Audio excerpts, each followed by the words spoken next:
Henrik, du har også fået opereret din øjenlåg her hos Thomas Uhlig. Hvordan fandt du på at netop gå herind?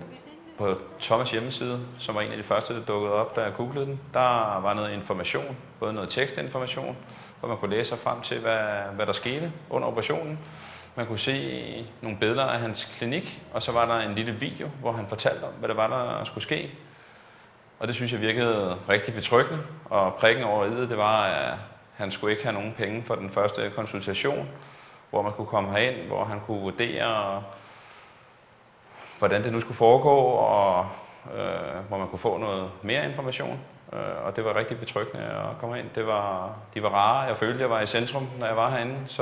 Og det var vigtigt for mig. Det er jo noget med tillid at gøre.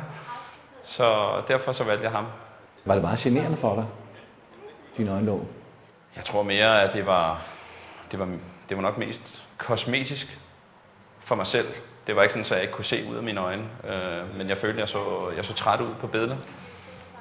Hvordan var operationen? Var det svært at komme igennem? Altså, han var rigtig god til at fortælle, hvad det var, der skulle ske, og hvad han gjorde.